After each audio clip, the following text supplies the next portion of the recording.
Is MP Wiranka Davis. Diolch, Llywydd. What representations has the First Minister made to the UK Government regarding the provision of additional financial support to assist jobs affected by COVID-19 in Wales? We take all opportunities to make such representations. The Minister for Economy and Transport met the UK Small Business Minister on Thursday and the Secretary of State for Wales yesterday. A quadrilateral of UK governments takes place tomorrow, where further representations will be made. First Minister, I'm glad to hear about the frequency of those meetings, because when I first laid this question, I thought to ask you to push the UK Government to provide more support for the self-employed and others who still fall outside the job support schemes available, and to push them to guarantee to protect, which they shamefully failed to do in a vote in the House of Commons this week, the £20 uplift to universal credit, which, as we know, goes to some of the poorest working families in Wales. But I did not foresee, First Minister, that in the course of last weekend, the Conservatives would bring forward proposals for a bonfire of workers' rights and terms and conditions, so that in the teeth of a jobs insecurity crisis, which is flowing from both leaving the EU and a global pandemic, the UK Government rips away hard-won protections for ordinary working people. So, First Minister, when you next meet Boris Johnson, would you ask him why working people in Ogmore and Wales should ever vote for his party when he plans to make them work longer for less pay and strip away their employment rights? So we will thank Hugh Davis for that supplementary question. When I next get an opportunity to meet with the Prime Minister, I'll certainly put those points to him. People in Wales have a right to know why promises that were made are so rapidly torn up by this government.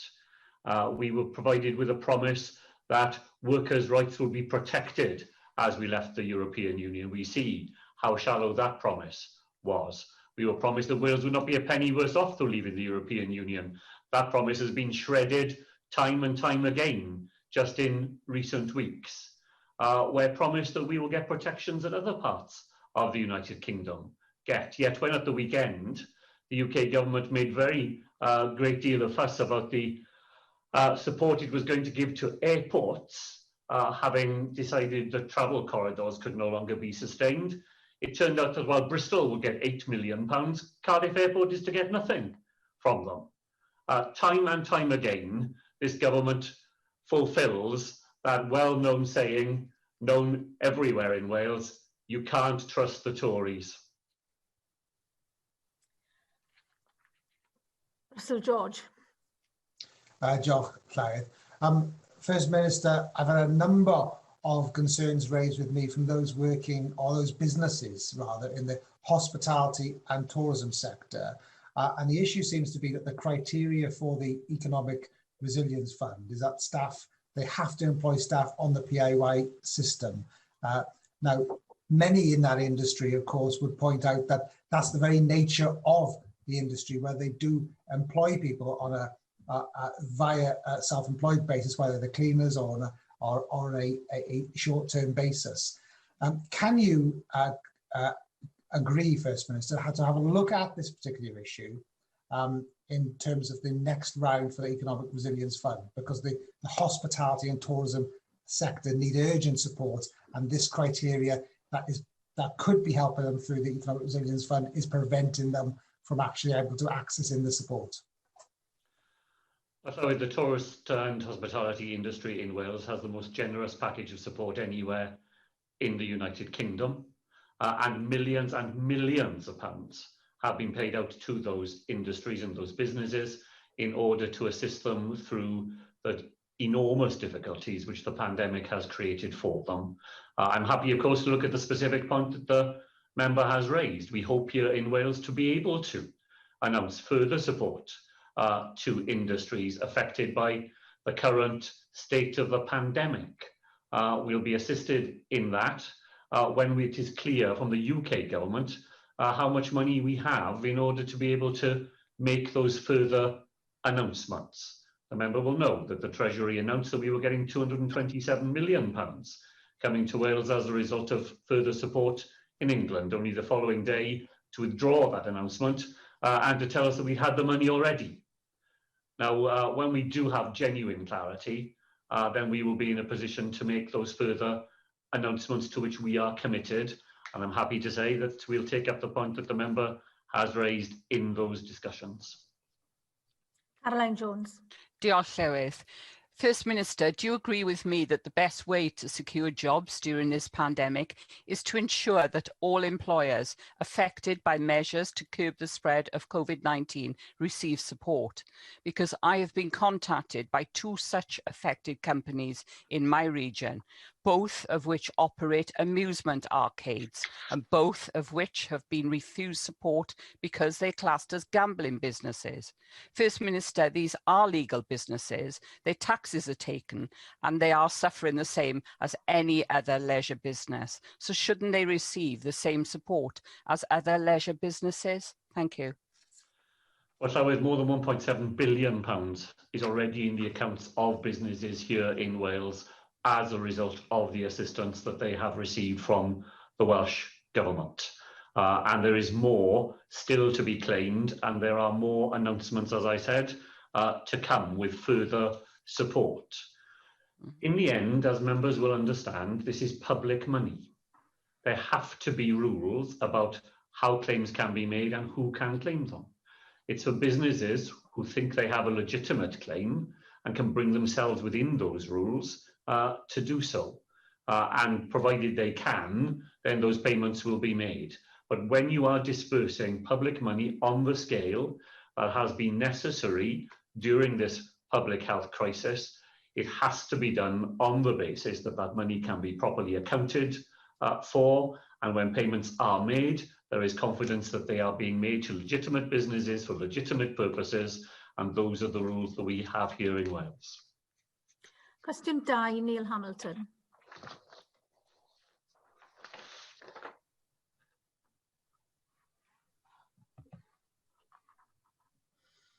Question 2, Neil Hamilton. I can't see Neil Hamilton on the screen in front of me, so I'll move on to questions by party leaders. And the first leader this afternoon is the leader of the Welsh Conservatives, Paul Davies. Diolch, Llywydd. First Minister, in November, the Welsh Government held 6 cabinet meetings, and yet in the published minutes, a range of issues were discussed, such as the Welsh Government's transport strategy, the building safety white paper, and even broadening the role of firefighters. However, there's not one single item on vaccines or vaccinations tabled or raised for discussion. Given the importance of developing a vaccine strategy in readiness for the deployment of vaccines, why did the Welsh Government not even discuss the matter during the entire month of November? And can you tell us when, as a Cabinet, you did discuss the deployment of vaccines? Well, I'm grateful for the opportunity to put on record in front of the Senedd what my colleague, the Health Minister, has already said. The very top priority for this government, the very top priority for the NHS in Wales, is to vaccinate as many people in Wales as quickly and as safely as possible. And the plan that we set out for doing so is being fulfilled, and we are on track to do what we have promised the people of Wales to do. Because the member doesn't read in the minutes every detail of what is discussed at the Cabinet, does not, of course, mean that matters are not discussed. Vaccination and all other aspects of the coronavirus crisis were discussed inside the Welsh Government with senior officials and between ministers right through the month of November, as they have been ever since the first meeting of our group to plan for vaccination took place in June of this year. Well, I put it to you, First Minister, something as important as the rollout of the vaccinations should have been discussed at Cabinet level and should have been minuted, I would have thought. And the Welsh Government has had months to develop a strategy that ensures people in priority groups all over Wales receive their vaccination. And instead, what we've seen is patchy and inconsistent provision with different levels of progress in different parts of the country. And it's deeply concerning to hear that you defend your go slow policy to prevent vaccinators standing around with nothing to do, when the Welsh Government should be significantly accelerating the administration of vaccines across Wales. And those concerns, of course, have been echoed by BMA Cymru, which, as we've already heard earlier this afternoon, who have said to stop sitting on supplies and to get on with it. Now, whilst other parts of the UK have started vaccinating people in the over 70s category, here in Wales, people in their 80s and some even in their 90s in my constituency are still waiting for their vaccine. So First Minister, can you tell us whether the Welsh Government intends to continue with its go slow approach for the duration of the vaccine period? And if so, how confident are you that people in priority groups will actually receive their first vaccine by mid-February? So the policy of the Welsh Government is to vaccinate as many people as quickly as possible here in Wales. There is no other policy. It is our top priority. It is the top priority of those very hardworking people in our health service who, on top of everything else that we ask of them, are putting in those long hours to make sure that 1,000 people in care homes are being vaccinated every day here in Wales. That by the end of this week, as a minimum, 70% of the over 80s and people living and working in care homes will have been vaccinated in Wales. When I spoke in First Minister's questions last week, Llywydd, I said that our hope was that we would have 100 GP practices vaccinating by the end of last week. We exceeded that we would have 250 GP practices by the end of the month. We will exceed that we would have 35 mass vaccination centres. We're going to have 45. Not only is the Welsh NHS doing everything that we have asked of it, it is doing even more every day. And that means we can be confident that we will deliver vaccination to those top 4 priority groups in line with our plan by the middle of February. It's thanks to those enormous efforts, which I think everybody in this Senedd will want to support. Well, First Minister, if it's your policy to get the vaccines into people's arms as quickly as possible, why on earth did you actually say that you wanted to roll out the vaccines over a period of time? Because that is just a confusing message. And so whilst the Welsh Government may be happy with its go slow approach, the people of Wales are far from happy. They want to see action and they want to see it now. In the meantime, people across Wales are being held prisoner to this virus. People can't meet up with their loved ones, children are without face-to-face learning, and parents are struggling to manage the competing demands of working from home and homeschooling their children. The Welsh Government's slow progress in vaccinating people just increases people's frustration and anger at a time when the Welsh Government should be providing them with hope and doing everything possible to expedite its vaccine delivery. First Minister, will you tell us why Wales has been lagging behind the rest of the UK in rolling out the vaccine to those who actually need it most here in Wales? And can you tell us what urgent action the Welsh Government is taking to seriously accelerate its vaccine delivery to priority groups in Wales so that those who need it the most can receive their vaccine as soon as possible? Well, so the health spokesperson of the Conservative Party said earlier this afternoon that he wanted to see the vaccine programme succeed. It does not help to make it succeed when the leader of the opposition deliberately and knowingly runs down the efforts of those people who are working so hard to accelerate vaccine here in Wales by describing it all the time as a go slow policy. Let me just say again, because he said he might be confused, he needn't be confused if he'd listened to the first 2 answers I've given him. Let me give him the answer again, and then he need not be confused again in the future. The policy of the Welsh Government is to vaccinate as many people in Wales as quickly and as safely as possible. That is how we have had 162,000 people vaccinated already here in Wales. That is why the pace of vaccination will accelerate again this week. The rate limiting factor in Welsh vaccination is the one that the Health Minister explained in answering the emergency question. It is the rate of supply of the vaccine. We've had 25,000 doses of the Oxford vaccine available to us over each of the last 2 weeks. We expect to have 80,000 doses available to us this week, and we will use all of them. and we will use every drop of the Pfizer vaccine as well before the next delivery of that vaccine arrives here in Wales. That is our determination. That is what people in the NHS are working so hard to achieve. And I know that they would like to have the support of the leader of the opposition rather than his continual criticism of them. Arweinydd Plaid Cymru, Adam Price.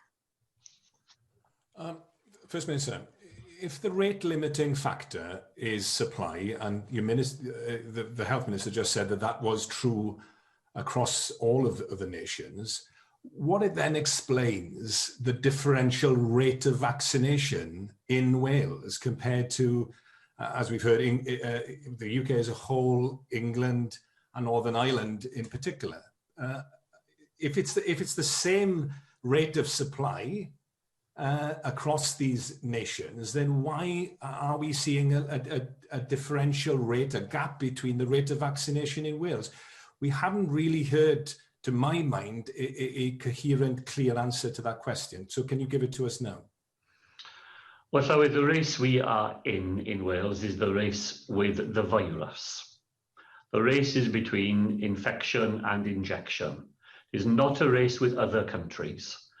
We are doing our very best to vaccinate as many people as fast as we can with the supply of vaccine that we have, and that is what we are focused on.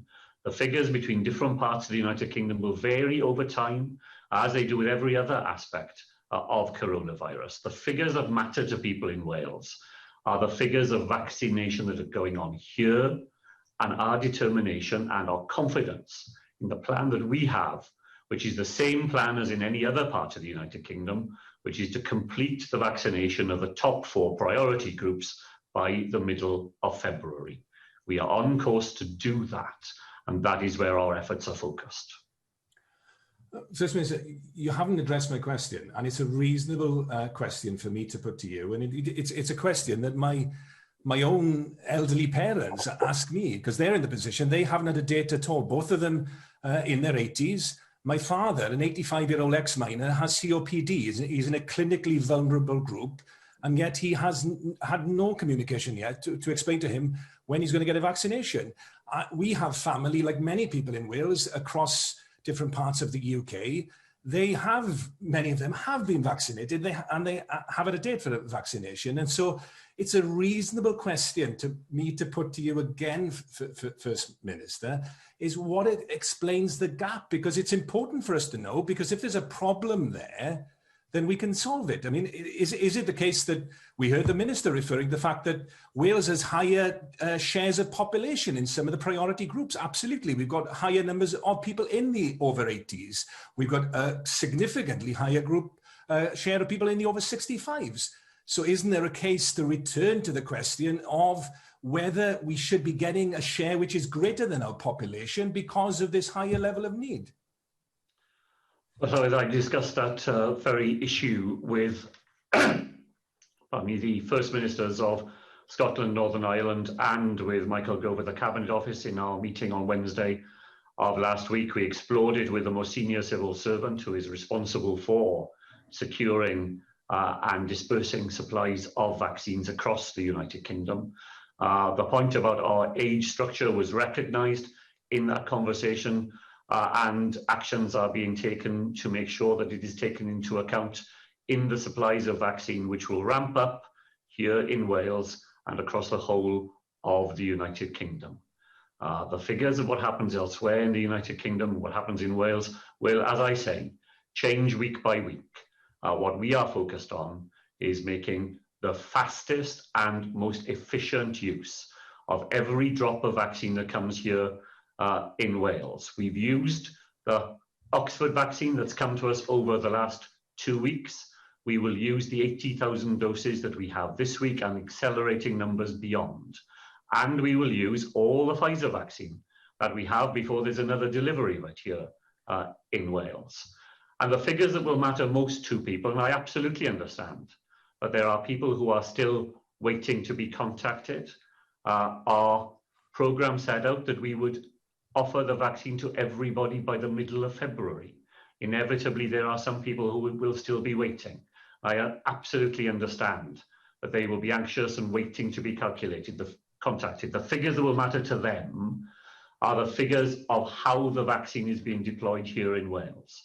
And the figures that have been provided this afternoon by the Health Minister and by myself demonstrate we are on track to deliver what we promised, in line with what is happening across the whole of the United Kingdom. It's right, of course, for us not to be just parochial, if you like, and comparing ourselves to other nations in these islands, but comparing ourselves to some of the best in the world. And we know, of course, by Sunday, Israel had vaccinated 20% of its population. I think it's now up to 28%.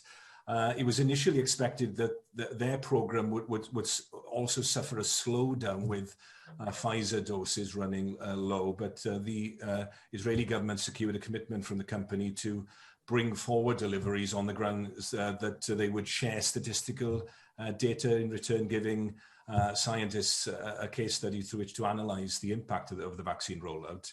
That means that they're on target to meet a complete vaccination of their citizens within over 16 within 2 months. First Minister, would you commit to contacting Pfizer to explore avenues for Wales to reach a similar agreement? Or failing this, would you make representations to the UK Prime Minister to pursue a similar path so we can make this lockdown that we're going through now the last lockdown? Well, so as the Health Minister explained, we do have direct contact with suppliers of the vaccine, but that is not about the contract that is struck with them. That is done by the UK government on behalf of all 4 nations. I'll raise the points the member has made at my next meeting with the UK government tomorrow, but the negotiations that they carry out on our behalf have succeeded in securing for the United Kingdom, and therefore for Wales, supplies of vaccine that mean that the United Kingdom, and Wales as part of it, is, as you heard the Health Minister explain, at the leading edge of vaccination on the world stage. And the confidence that we have in those supplies comes from our ability to pool our needs and our resources, and to have that then dispersed across the United Kingdom in a way that reflects both our population and the structure of that population. Question 3, Laura Jones. Thank you. First Minister, what action is the Welsh Government taking to speed up the rate of the COVID-19 vaccinations in Wales? Thanks, the member, for that question. So with GPs and pharmacies now delivering COVID vaccinations in Wales, we will step up the contribution of optometrists and dentistry to provide additional resource and capacity as volumes of available vaccine increase. Thank you. First Minister, you just had the audacity to say earlier in the questioning that you can't trust the Tories, yet the people of Wales have trusted you to deliver this rollout of the vaccine at speed for this, to try and save the lives of the people of Wales, and you've let them down in some fashion.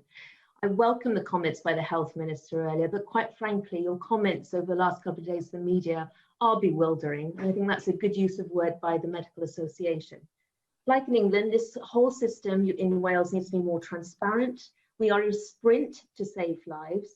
So what is the problem? If you're not holding the vaccines back, Minister, is the system the problem? Why are we so behind? If everyone got the vaccine in December, why are we so different? Why are we so behind? An excuse to just now is delivery is a problem. Well, what are you doing to increase delivery, to speed up the delivery of the vaccine?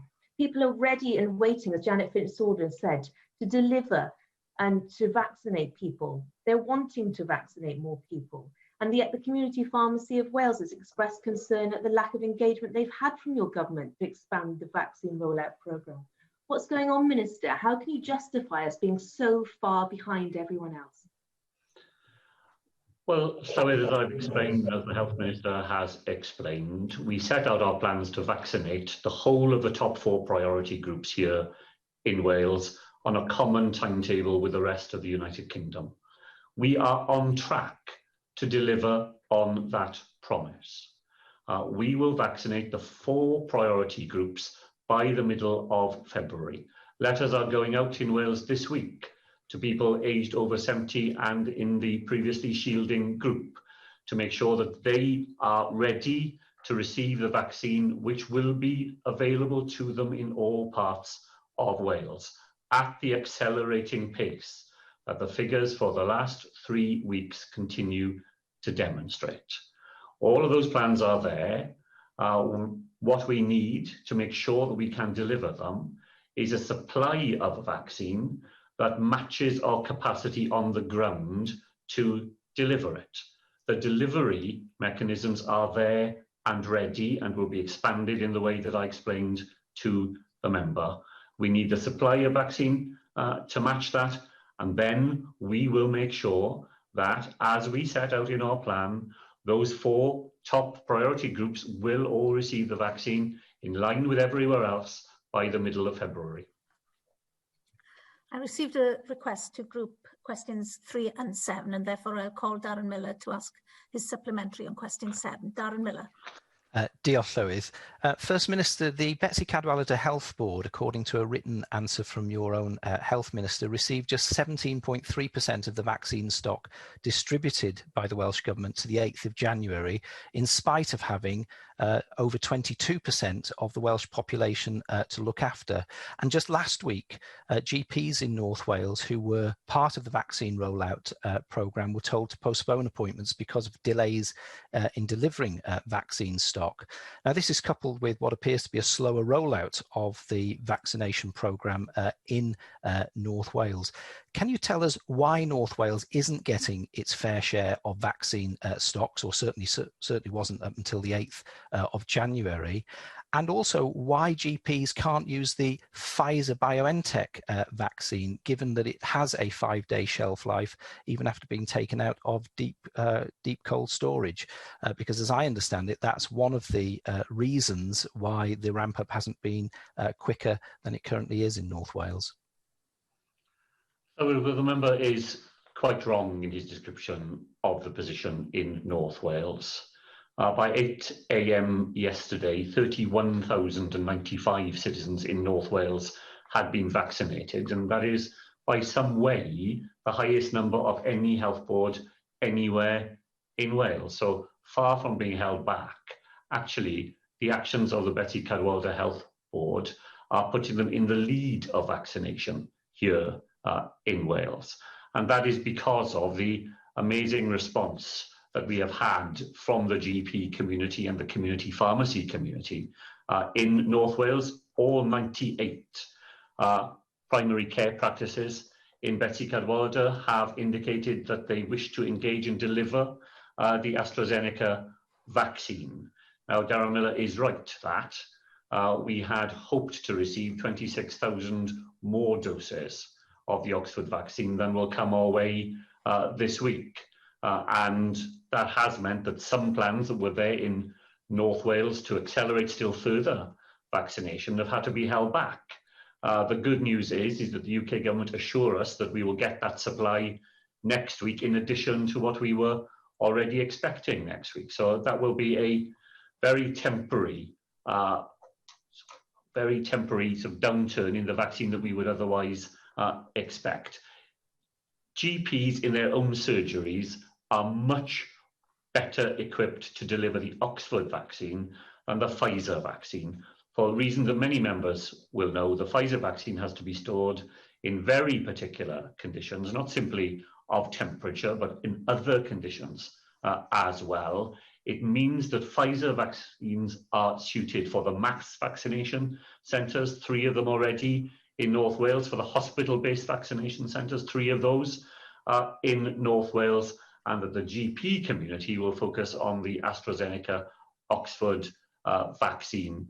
The success of that strategy lies behind the very considerable success that we are seeing in North Wales, and which I know the member will want to recognise and to celebrate. Jack Sargent. Diolch, Llywydd. First Minister, I was very pleased to visit the mass vaccination centre at Rainbow Hospital in Deeside last week and see firsthand the mammoth effort being undertaken to roll out the vaccination programme. And I want to take this time today to put on record my thanks and to pay tribute to all of the staff and all of the volunteers in Betsy for their hard work. We have heard some worrying news this weekend about the delays in the supply of vaccines. First Minister, will these affect the Welsh Government's ambitious target to offer everyone in the first priority groups a vaccine by mid-February?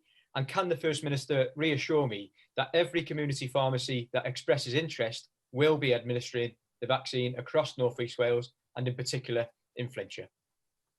Well, I thank Jack Sargent for that supplementary question, Llywelyn, for what he said about the efforts which he has seen himself on the ground by people going far beyond what their contract would expect, working in the evenings, working at weekends, doing everything they can to make sure that as many people as quickly as possible are vaccinated here in Wales.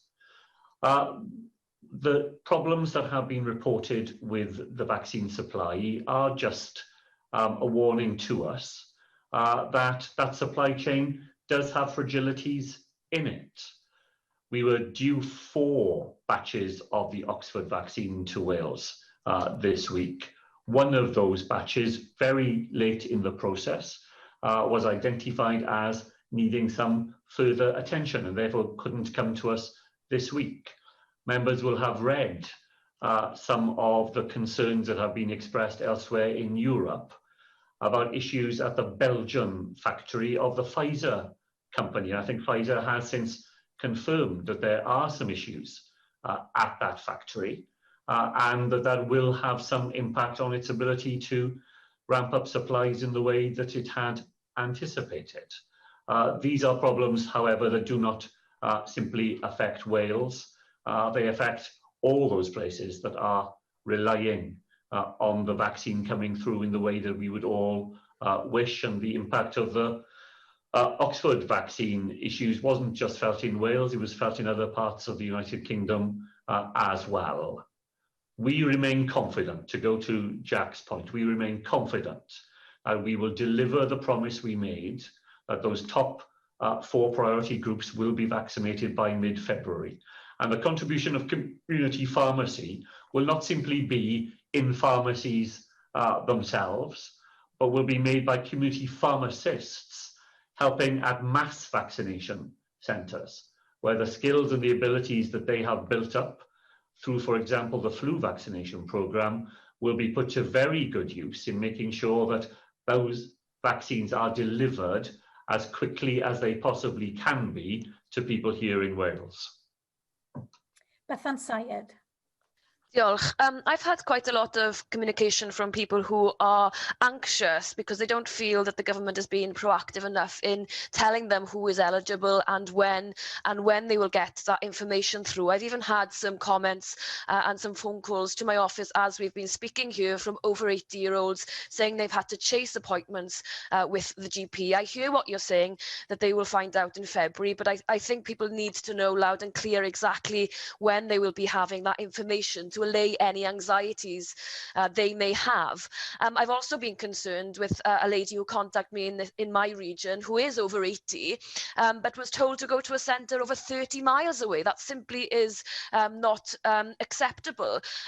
What can you do to allay her fears that she will get another vaccine opportunity at a closer place so that she can be protected from this most terrible virus? So can I thank the member for those important points. I believe that all health boards have written directly to all residents in their area, setting out the plans at a health board level for the delivery of the vaccine, and the Welsh Government's plan was of course published over a week ago. We'll rehearse that extensively here this afternoon. At the very local level, where GPs are vaccinating, then the information has to come from the practice because of the way in which it is able to organise delivery of the vaccine in the most rapid way that it can. The individual that the member mentioned, who was offered a vaccine 30 miles away, will have been offered it because that was the first possible opportunity to get vaccine to that individual. But of course, if you're age over 80, travel will not always be possible for you, and in those circumstances that individual will definitely get an offer from a much more local provider, whether it's her GP or whether it's in a community pharmacy setting.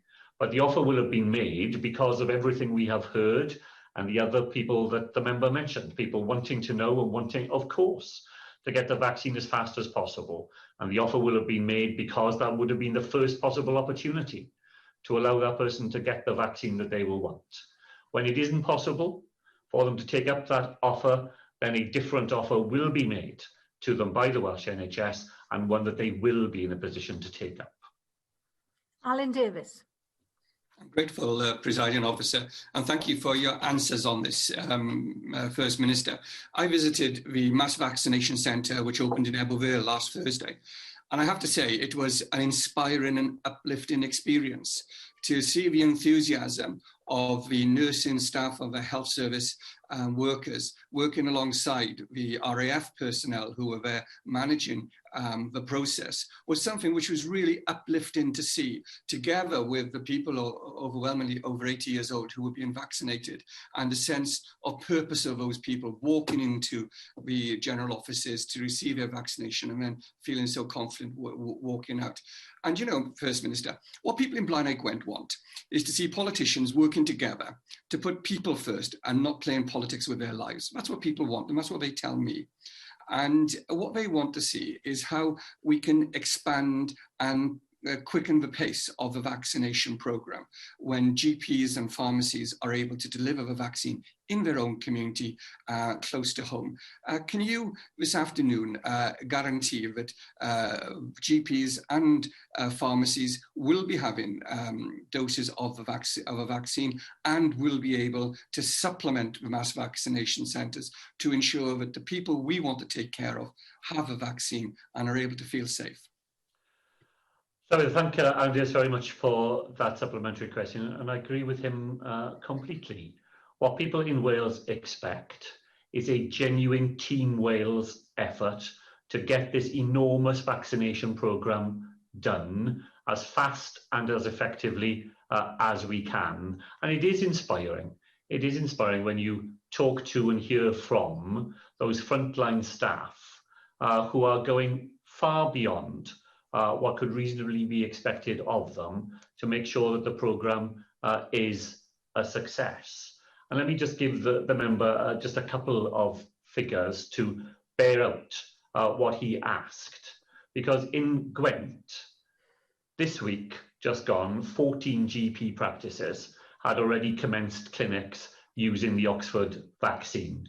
By the end of this week, 70 of the 74 Gwent practices will have received vaccine and will be carrying out immunisations in their local communities. 14 last week, 70 this week, and 72 next week. I think that just demonstrates the amazing commitment of our GP and primary care community, the speed at which that is being mobilised locally, and I think that will speak louder to people in Wales who want to see this succeed than anything that I am likely to say, and certainly louder than any of those who seek to run their efforts down. Gareth Bennett. Diolch, Llywydd. First Minister, you've talked about the need to go slow with vaccinating people, but nobody else seems able to understand this, including the BMA.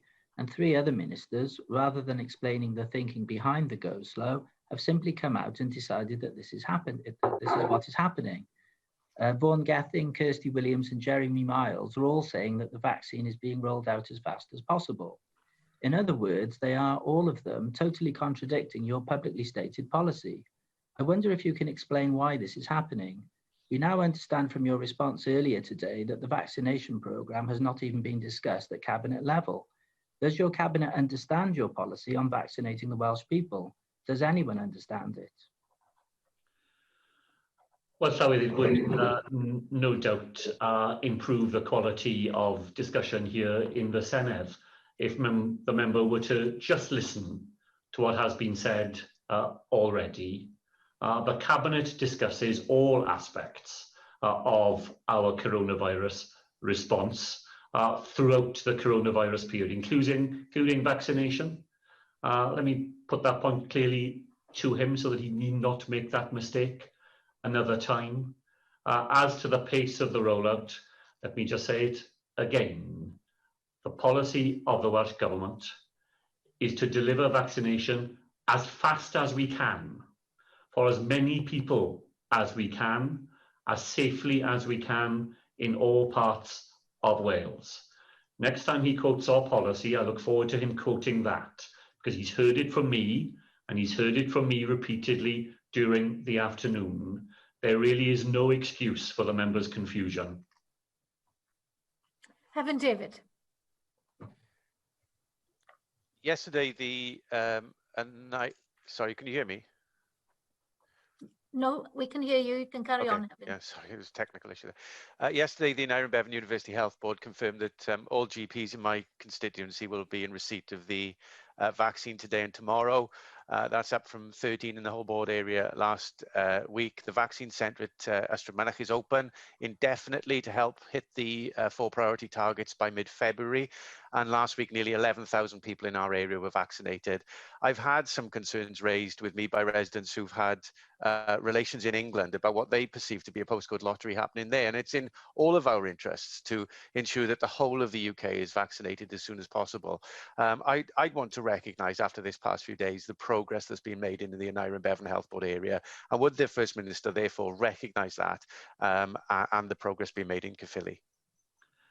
So, well, I absolutely recognise the astonishing efforts which have been made in the Aneurin Bevan area by staff of the Health Board and by people who are at the front line.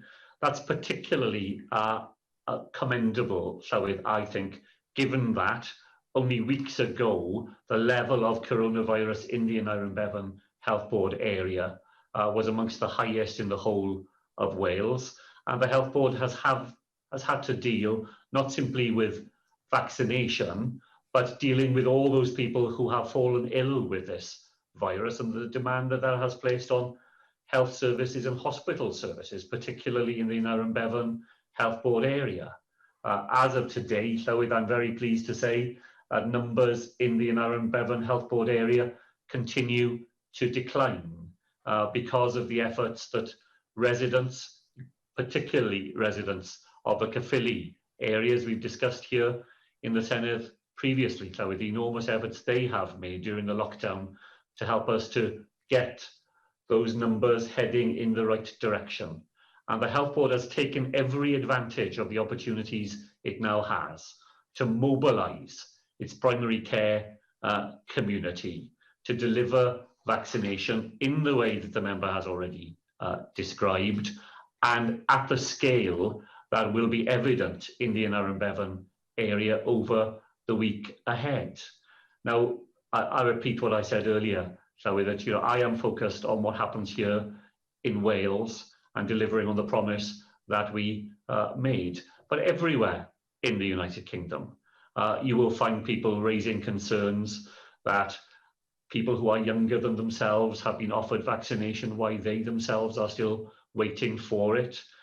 You will have seen what Theresa Coffey, the Cabinet Minister in London, has said yesterday about the part of England that she represents not having had a fair share of the vaccine available in England. All communities are anxious to make sure that they are getting everything that can be done. That is true here in Wales, and people in the Aneurin Bevan area can be very proud indeed of everything that their health service is doing on their behalf. Cwestiwn 4, John Griffiths. What is the First Minister's current assessment of COVID-19 in the Aneurin Bevan University Health Board area? Well, we continue to see a trend of reducing incidence rates and test positivity rates across all local authority areas within the Aneurin Bevan University Health Board area. However, numbers do remain high and our NHS capacity is still very stretched. All efforts must continue to drive those rates down further. First Minister, the vaccination programme is crucial in saving lives, in reducing pressure on our National Health Service with all the benefits that brings for COVID-19 and non-COVID-19 health services, and in allowing restrictions to be eased for a return of economic activity, our schools, and more normal living. Understandably, expectations of the rollout are very high, and my constituents want to see every effort made to vaccinate as many people as possible, as quickly as possible. I know you, First Minister, from what you said today and previously, that you are very committed to this. So is the Welsh Government collectively, and of course, so is our NHS. First Minister, will you reassure my constituents who have contacted me here in Newport East that vaccination will proceed with the utmost urgency, with the top 4 priority groups offered a vaccine by mid-February and the other groups following as quickly as possible to get us out of this terrible crisis in the shortest possible time? So well, I can do no better than to echo exactly what John Griffiths said in his supplementary question. The policy of the Welsh Government is to vaccinate as many people as possible, as quickly as possible. And the efforts we've already discussed here this afternoon amongst healthcare staff in Gwent just demonstrate the commitment that they have to exactly that policy. Now, I've set out already, Llywydd, the very rapid increase in the number of GP practices in the members' constituency who will be delivering the vaccine this week. But that is on top of the 4 mass vaccination centres, which are currently operating in the Gwent area. And as I know John Griffiths will be aware, a large mass vaccination centre opened in Newport yesterday ahead of schedule. And that is typical of what is happening across Wales. As I said in an earlier answer, Llywydd, when I was here last week, I was setting out our ambitions for mass vaccination centres, GP practices, and we're exceeding those ambitions, as we are in Newport, because of all the efforts that are being made. And because of that, the local population in the members' constituency can have confidence that the plans we set out will be delivered, that they will be delivered with urgency and with determination, and that when we complete the first 4 priority groups, those efforts will continue and expand further as we drive our way down the 9 top priority groups and then move on to the rest of the population. Question 5, Delyth Jewell. Yes, Llywydd. What assessment has the First Minister made of the impact of an increase in council tax on the finances of people in South Wales East who are facing financial difficulties? So in recognition of the financial difficulties facing individuals and public services, the Welsh Government's draft budget provides an uplift of 3.8% in revenue funding for local authorities at a time when inflation is rising at 0.6%, and when our own budget in 2021-22 will be more than 3% lower in real terms than a decade ago. I thank the First Minister for that answer and for those points. However, many families and individuals in my region have faced real financial hardships, even though they don't qualify for council tax support as it is available. A recent report by the Bevan Foundation found that nearly a quarter of households have seen their incomes fall since the start of the pandemic, while at the same time they've seen their living costs increase. It found that 1 in 5 households with incomes of less than £20,000 a year have had to cut back on food, on heating, electricity and water. We know that council tax is the most regressive tax we have because it places the biggest burden on low-income households, and we've had confirmation that councils, including one in my region in Caerphilly, intend to raise council tax by 4%. Now, the Labour Party leader in England, Keir Starmer, said it is absurd to expect hard-pressed families to pay more and called on the UK government to cover the proposed increases in England. Will the Welsh Government do that in Wales? Well, sorry, if the UK government provides funding to allow that to happen, then we will get, we assume, although that's an assumption that becomes more questionable these days, that we will get a Barnett consequential of that decision, and that would allow us to do more to help families here in Wales. The member will know that, unlike in England, our council tax benefit system operates across the whole of Wales. The Welsh Government put £22 million over and above the money that came from the UK Government when that benefit was devolved to us, and that hundreds of thousands of households in Wales benefit from that provision. Because of a take-up campaign that the Welsh Government with local authorities mounted earlier last year, we've had 10,000 more additional households apply since the end of March to benefit from the council tax benefit, and that is because of the pressures on household incomes that the member quite rightly sets out. We use every opportunity we have to provide services and financial help that leaves money in the pockets of families who otherwise would have to pay for things themselves. Where more help comes from the UK Government, we will deploy that to help those families further. In the meantime, I go back to a point that Hugh Aranka-Davies made, Llywyd, in the very first question this afternoon, that the biggest help that the UK Government can provide, and the most urgent help it needs to provide, is to guarantee that the £20 a week that the poorest families in the land now get when they're on universal credit continues beyond the 31st of March this year. Without that, the hard-pressed families that Derek Jewell has referred to will be £1,000 a year worse off, and there's no family in Wales living on those sort of incomes that can possibly afford to be in that position. Cwestiwn 6, Helen Mary Jones. Diolch, Llywydd. Will the First Minister make a statement on the level of child poverty in Llanelli? I thank the member for that question, Llywydd. The pandemic is predicted to increase child poverty in Llanelli and across Wales. That impact would be made worse by premature withdrawal of the job retention scheme and any refusal to maintain the £20 universal credit weekly uplift beyond the end of March. I'm grateful to the First Minister for his answer. In an earlier answer, he told us, and I would not disagree, that we can't trust the Tories. And when it comes to providing support for our poorest families and our poorest children, I don't believe we can trust them either. The First Minister makes reference to the threat of the withdrawal of the £20 uplift for universal credit.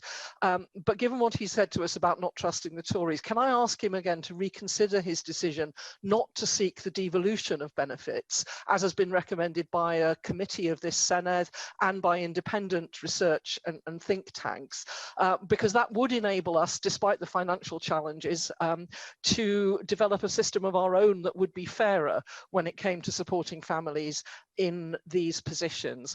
And in the meantime, further to exchanges that we had last week, will he consider the practicality of extending free school meals to all those children whose families are in receipt of universal credit?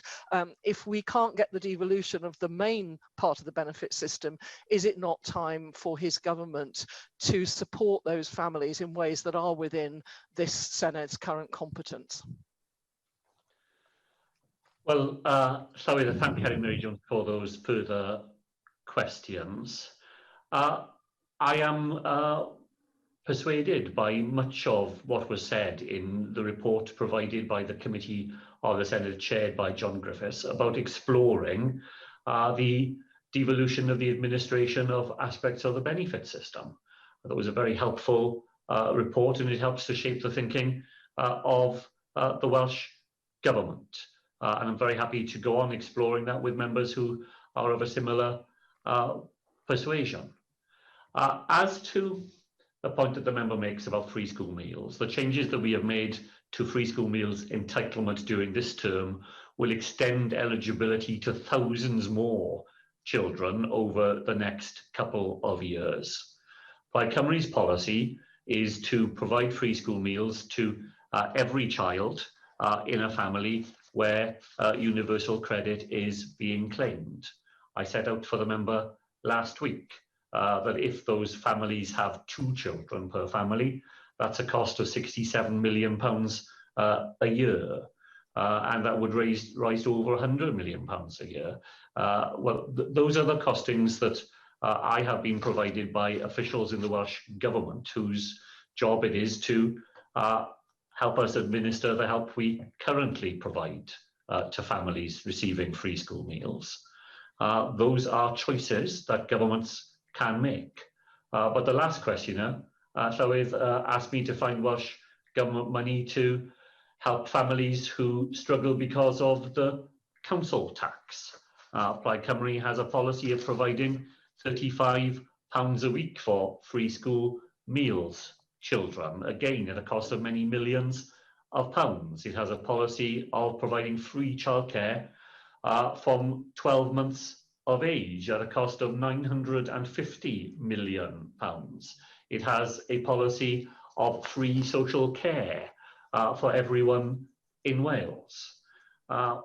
When parties put forward policies, they have to be able to credibly explain to people not why something is desirable, but why it is also achievable within the resources that the Welsh Government has. And I'm afraid when you begin to add up that long list of no doubt desirable things, I think very many question marks begin to emerge about their deliverability. Question 8, Mark Reckless. Diolch, Llywydd. Will the First Minister make a statement on the Welsh Government's proposals for constitutional developments in Wales? Llywydd, I set out our proposals for Wales's constitutional arrangements in the Reforming Our Union paper published at the end of last year. We have been clear that Wales's future is best secured through a powerful and entrenched devolution settlement within a successful United Kingdom. That's a fascinating document, but First Minister, we're currently seeing the impact of vaccinations being devolved. What would it be like if, as you want, you also get your hands on justice or can borrow money with no restraint? When devolution is a process which only ever moves in one direction, towards independence, how can people become comfortable with it? If there is no devolution settlement, if it's not stable, won't we sooner or later have to choose between abolishing this place or sleepwalking to independence? Llywydd, well, from a member who I believe is now in the 5th political party that he's joined since the last election, lectures on stability seem a little far-fetched. The way to debate Wales's constitutional future is to set out different propositions, to put them to the public, to make arguments in favour of them. The Welsh Labour Party and the government that I represent will go on arguing that Wales's constitutional future is best secured through a form of radical federalism in which the dispersal of sovereignty to 4 different directly elected parliaments in the United Kingdom is recognised, but where we choose to pool that sovereignty in order to more effectively secure common goals. An entrenched devolution settlement, but a successful United Kingdom. That is the ground that the Welsh Labour Party occupies, not the increasingly strident English nationalism of the Conservative Party here in Wales, and those candidates, it appears, willing to select on the basis that they will, to quote one of them, take a sledgehammer to the Senedd and come here to campaign for the destruction of devolution.